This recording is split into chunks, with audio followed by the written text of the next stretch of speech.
number of organizations that rise and fall during the 60s and 70s and probably early 80s. And the West Indian Students' Union was a casualty of that.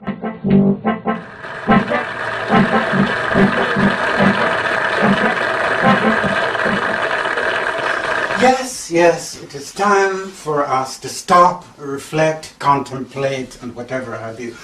In retrospect, looking back to, you'd say, the 1960s, when you'd say all was dry and sundry. I had only just arrived from Jamaica in 1962.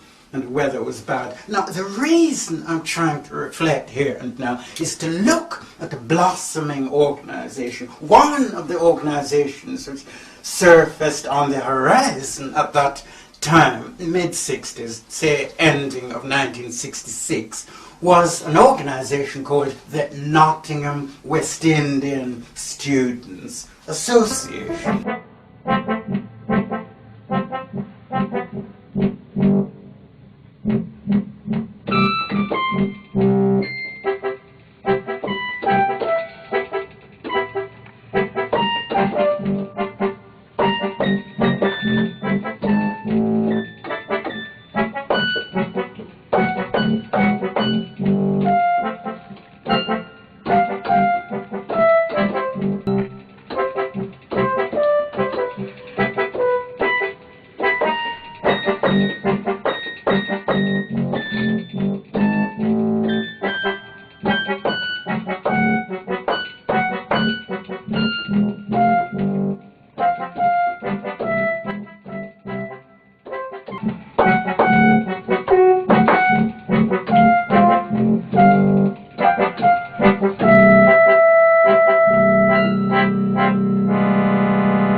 Exist anymore. It lived 5 dramatic years and then it flaked out. And now, what constitutes an organization of this kind? You'd say they have blossomed out of a crop of West Indians who came here with an agenda, some sort of response for British reconstruction and development. What actually prompted the setting up of the West Indian Student Union? And you need to understand that dynamics that was going on there. So the Student Union didn't come out of a mad idea. It came up of other things that were going on around the time. A distinctive group of students met in the house of a man called Mr. Crossdale. Milton Crossdale, he was about, was 19, 20 years old at the time. We're talking about ending of 1966, mark you. It brought a number of like-minded people together, the John Wrays of this world. By having a group of like-minded people together, it helped to actually chart where we wanted to go. They were all encouraged by yours truly, the late Mr. Eric Irons. Well, if you've got a seed in the making, just go and manifest, be manifested, be forthwith, positive and upstanding. Mr. Eric Irons was invited to sit in as its first chairman in the inception of the organization. But the first president, once again, elect was Milton Crossdale, and his vice president was Mr. John Wray.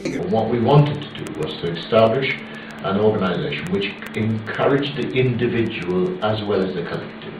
So there was a need, as Milton Crossdale articulated, with others like Ainsley Dare, who was just preparing for a university place. I remember the challenge when we had when we tried to put together the first magazine and appointed Ainsley as the editor of that magazine. The hopes and aspiration for this new magazine hitting the street and how people snapped it up at that particular time. So it's all that, trying to infuse people, give us a sense of commonality, of purpose, of unity, which propel the formation of that organization. The actual aims and objectives of the Nottingham West Indian Students Association was educational. So, at the ending, coming towards the ending of 1967, I emerged on the scene. I was coming in order to canvass to become the next president for the new academic year.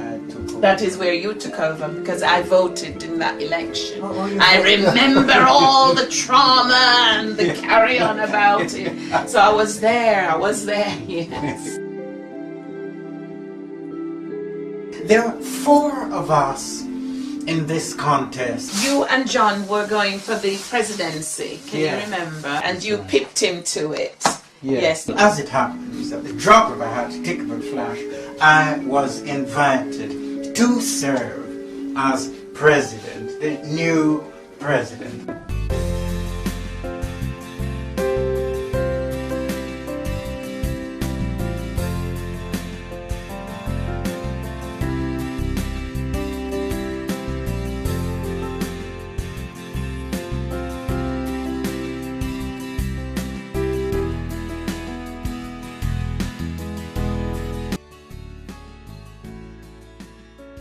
You know, we also did the Acacia Court, which is now called the Lingilzine Court, which I was chair from. The thought came into our heads out, the Caribbean people needing a home that was conducive to our lifestyle, where our grandchildren could probably come and stay. And it was really nice that they changed the name. Yeah, so that's nice to honor her. Vicky, yes, Vicky. Vicky became mayor of Greenwich. I did a stint with the Jamaica National Children's Home, which was part of NCH in London. And Vicky came on one of her mission trips and visited us. You know what I would like, Pittman? I would really like a recording of was a symposium. I really would like, absolutely, because we were all involved in that. I became an inspector of schools, general. So that means that, you know, I could inspect schools anywhere in the country.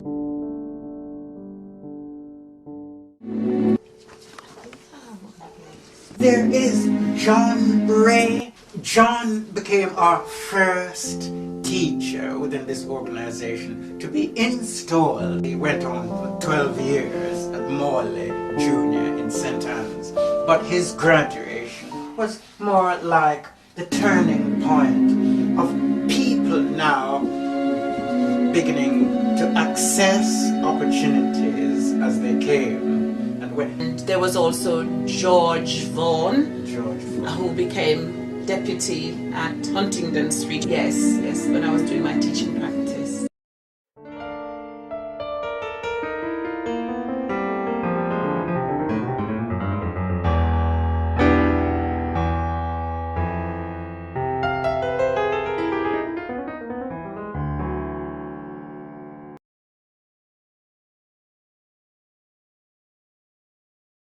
But guess who has grown up? My brother. I know. Joseph Montgomery works in the office of the Deputy Prime Minister. Really? These are LPs at the time, which were pressed at my behest. He put together the Musicana Symposium, which consisted of artistic pieces. Absolutely, because we were all involved in that.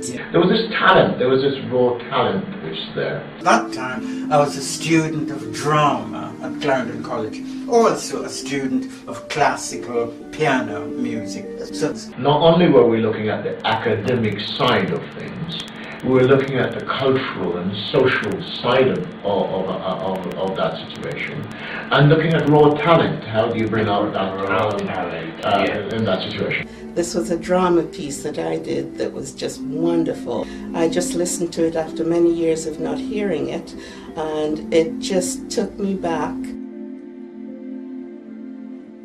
Hearing yourself after so many years and knowing just exactly what that did for you. Well, I mean, I remember the lace market experience so well. I remember the French music, fugue and whatever else. But the music on this symposium also brought out potential that was there that we hadn't probably fully appreciated at the time. And I think those people's ability to deliver a line, to actually take breath and to engage in a situation in a performing way, has assisted their life development ever since. As so many of the other ones that was a part of the symposium have now passed on. One gentleman in particular has passed on, and Mr. Brown was able to play this piece back to his daughter, who had never heard it and could hear her father as a young man. So you did do some interesting work, some groundbreaking work. Oh, thank you. Oh, you make me feel. You did, though. You did. You did, yes. You had vision, and that was what's important. So often we go through life and we haven't got vision. We just go on an everyday, mundane existence. But people with vision, you know, sort of. Thank you. My task here now is to try and give credit to an organization that lived, after all, only 5 years. And I have to say that at that time, not only did Eric Irons, the first magistrate within our community to be installed as such, come to our aid, but others in trade came to help us. And I must give some credit to Mr. George Lee for turning up to our AGM. George Lee was supportive of us, just like Eric Irons. Vina Case Winter, she became the star of the attraction. She usually planned beauty contests for the organization, invite pretty young girls to come and join. And at the last minute, when we all assembled at the Sherwood Rose for the ball, up to 1,000 people turned up to see this beautiful Vina Case walk out with the crown. And she kept doing this thing. Her next follow-up, Lavonnie White, she always ended up second, but never complaining. Lavonnie White, yes, Lavonnie White is still in Jamaica. Lavonnie runs a company. I'm not sure about what it is, but she runs a company. Louis Morgan was a distinguished soloist at the time in London. He was also an actor at Battersea Unity Theatre. Orette Hilton, yes, we call him Bertie, but his name was really Orette. Yes, Bertie. Now, Bertie was Paul Hilton's brother, and he actually went on to London to work for British Telecom, BT, and then he got a job with Radio Jamaica, RJR, and quite an important job with them. And then he left and started working for himself, yes, so he's still in Jamaica.